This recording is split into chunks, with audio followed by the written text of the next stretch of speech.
And when I met Kitboga, I had some mixed feelings first.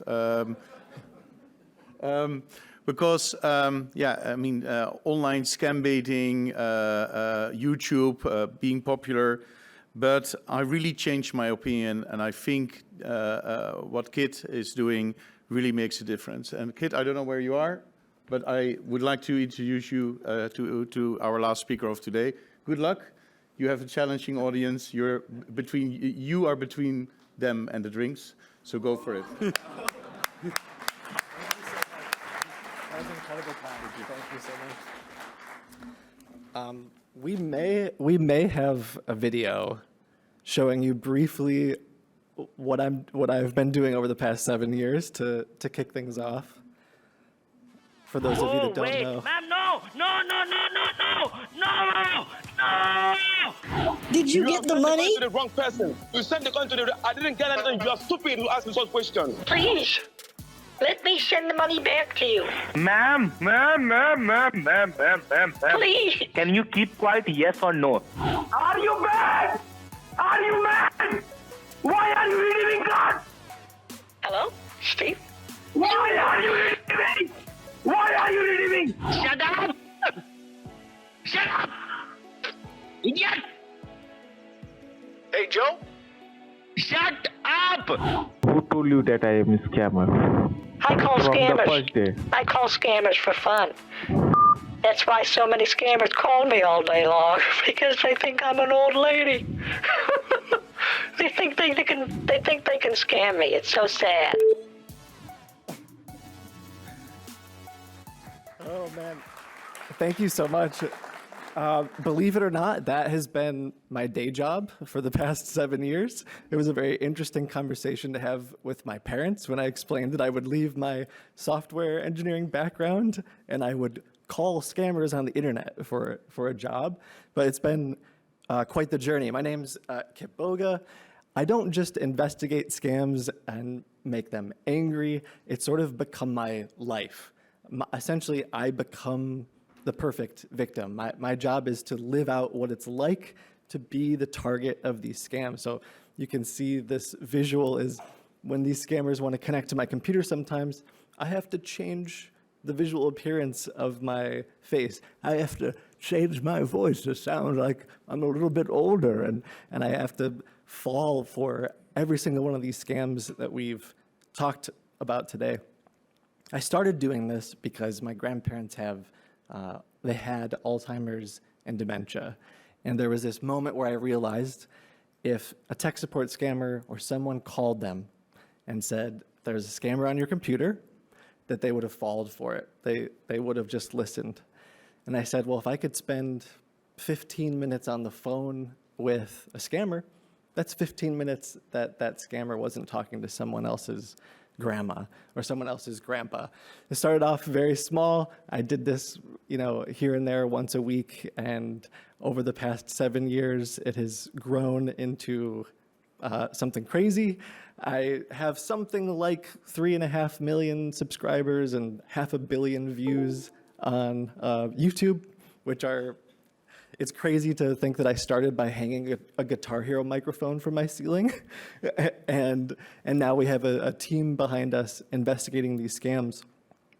But ultimately, I don't want to talk too much about all of the funny stuff I've done today. There's countless videos of that. I want to talk a little bit more seriously about what it's like to go through these scams as a victim. I've really lived out the death threats that you receive. I mean, I pretend to go to the bank. I pretend to go to the Bitcoin ATM and withdraw all my cash and give them that Bitcoin wallet. I've seen firsthand what happens when a romance scammer messages you every single morning and says, dear, I love you. I'm so glad that you're awake this morning. And really going through it I move a lot when I talk, so hopefully you guys can hear me.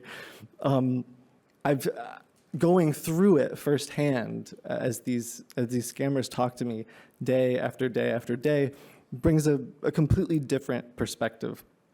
But at the end of the day, it's my job to scam the scammers and give them exactly what they want, which is to be the perfect target. As my channel grew, so did my inbox. I started getting more and more families who were reaching out to me every single day saying, my grandma got scammed or my parents got scammed. And so as exciting as it was to get media coverage and get all of these views and TikTok videos blowing up or front page of Reddit, there was constantly this feeling of like, well, what can I actually do to help? Because just educating didn't feel like it was enough. We talk a lot about statistics. I think statistics are important. It's important to know about what's going on in the fraud world and the scam world. But I learned very quickly that at the end of all of those numbers, at the end of all these views, is a person. It's someone's grandparents, someone who's lost everything. So I hope today that as I talk, I can inspire us all to fight for the individual, to fight for the person, to fight for someone's mom. It may be my mom someday as she gets older, maybe one of your parents. There's a lot to fight against. This is by no means an exhaustive list. I know a lot of you in the room are familiar with a lot of the different scams that are going on out there. I've had the experience of going through just about every single one on this list. I've had tens of thousands of calls. I'm willing to guess, I could be wrong, that I'm probably one of the few people, if not only person in the room, who has married the Nigerian prince who emails you. We had on a Facebook video call, we had a ceremony and everything. But as funny as that is, these are real life experiences, and I hope we can talk about that today. This can be overwhelming. When I think about educating, like my grandma, for example, with dementia or Alzheimer's, you can't just say, hey, don't fall for those. Hey, don't answer your phone. Hey, pay attention to online shopping scams. That's not enough. So if I were to boil down the past 7 years of experience I've had, the thousands of calls, or if I could simplify this list a little bit, the elephant in the room for me that doesn't seem to be talked about enough is if we were to boil this down to two scams, imposter scams and investment scams. By far some of the most amount lost. One thing that I see that isn't talked about is that these scammers are aggressively using remote connection tools to gain access to someone's computer. And I'll quickly show what that looks like. But to be clear, it's not just tech support scammers. When I first started in 2017, it was the Microsoft tech support scammers. Now it's investment scammers, quantum AI, the Publishers Clearinghouse lottery scammers. Just about everyone that I'm talking to wants to gain access to your computer. I think this might have a video. I will be guiding you with a technical step again. Okay. Okay. So that we can go ahead and connect you to our Microsoft Secure server. Now we have to get your device connected to the Microsoft Secure server that we can run some scan to get to the bottom of it, okay? And also, can you please tell me on which device are you trying to log in into your Fidelity account? On the computer. That is the security page on which you have to log in. It will ask you to install the securities into your computer through which we will be connected on a secure server. By the way, you still know how to connect your AnyDesk. Let's connect for this session. We need to connect our systems together so I can prevent any mistakes or interceptions from being made. Once we'll be connected, I will help you to safeguard your account, and after that, you'll be good to go. Before we proceed further, I have to connect your computer to my secured server. I'm connected, and now you just don't worry. Let me find it out what's wrong with the computer. All right, so just a quick little explanation in case you haven't heard or seen this before. I'm supposed to think that nothing is happening on my computer because it would be a giant blue screen. Now let me know what can you So- see on your computer screen? Normally, you wouldn't see what's happening. It says your computer is being updated. Do not turn off your computer. So just a It's just a moment, trick don't do anything. to make you think that nothing's going on. Just be patient. Meanwhile, as you can see, the scammer is doing a bunch of stuff on the computer. Okay, I'll pause there. Great. So if you're not familiar with this, this is a major part of how scams work. Scammers connect to your computer. Now they have access to your whole entire life. They have your email accounts. They can see your two-factor auth if you're getting emails. They can, right here is an example of them on, I have a fake bank account and the scammer was hiding my screen. I have a tool that makes it transparent. Again, I have a background in software. So, and right there, they tell the victim, oh, your computer's being updated. I'm here to help. And then they can go through and start doing their dirty work. Zelle transfers, I've seen them go on Amazon. I've seen them do just about anything you can think of. Open up crypto accounts, even use other people's stolen identities while they're on your computer to sign up for other platforms. Essentially, they can use your internet connection and use your computer to look legitimate. To me, this is a really big elephant in the room. This is something I see happening every single day, and it's devastating, perhaps not talked about enough.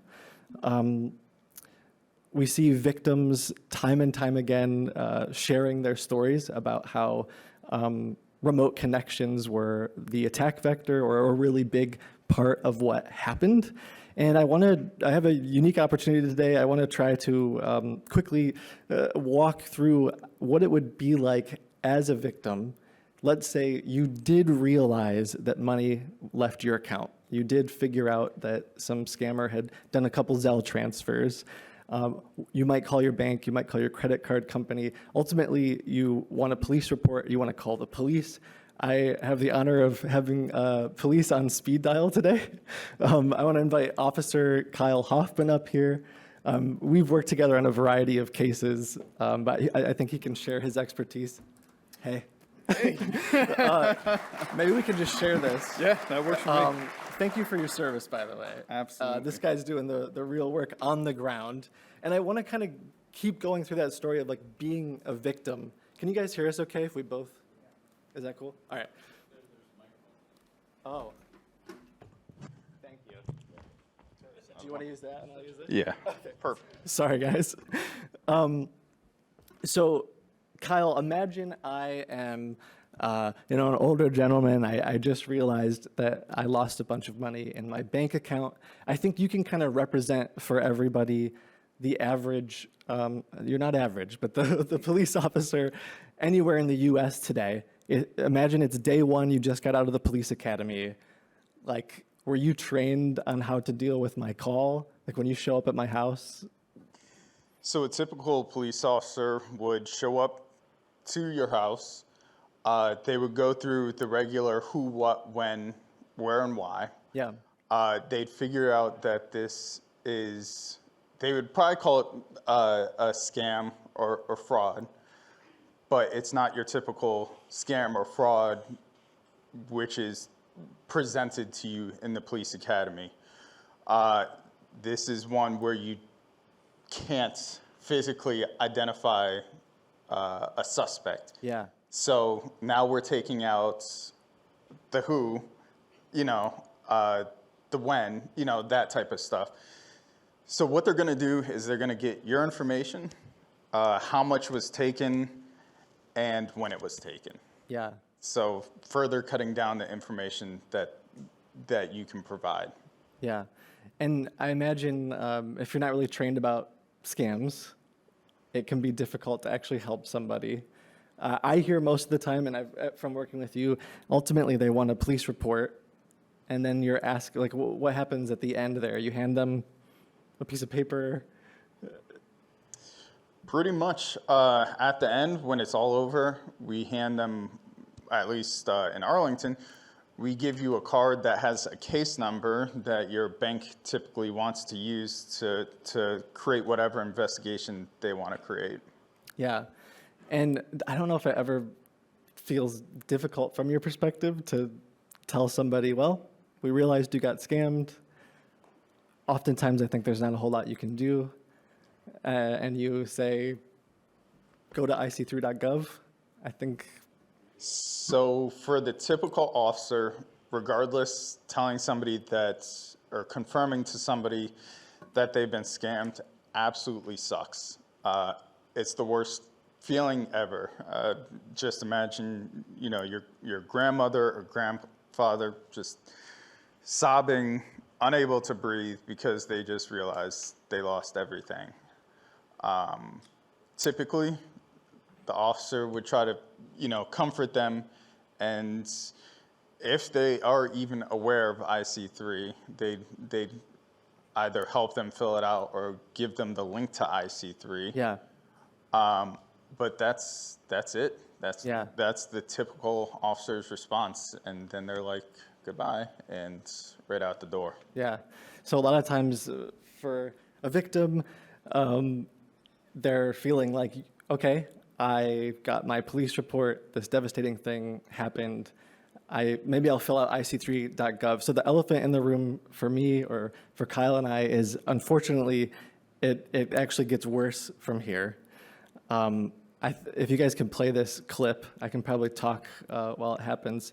So imagine now the victim goes to ic3.gov, or if we change the name to something easier to remember, and they start filling out this report. If we haven't removed the remote connection software, you can see, I mean, this is a demo, but the scammer moving at the top right corner of the screen.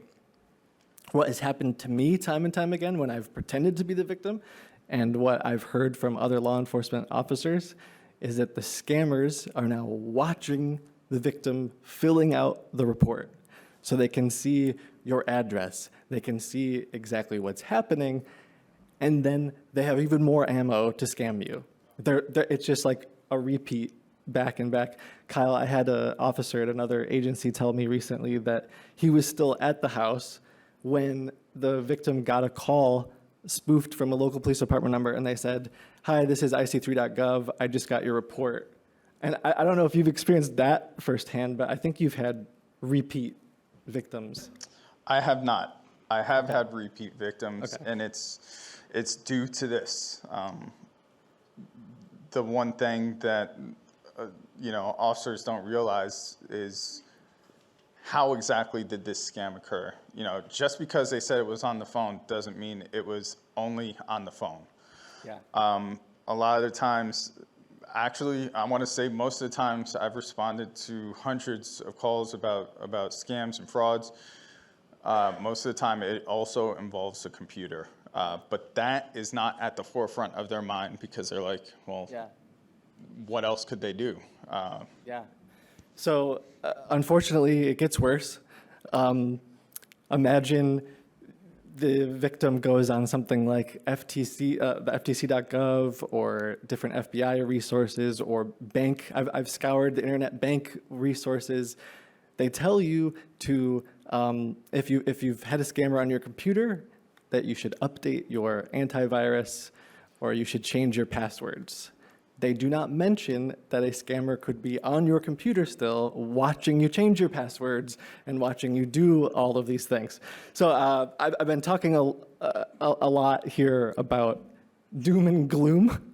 I do want to talk very briefly about something that my team and I have been working on that Kyle has been able to use to actually help this situation. I hope, if anything, it inspires more collaboration to give folks like Kyle a way to actually fight back against this stuff.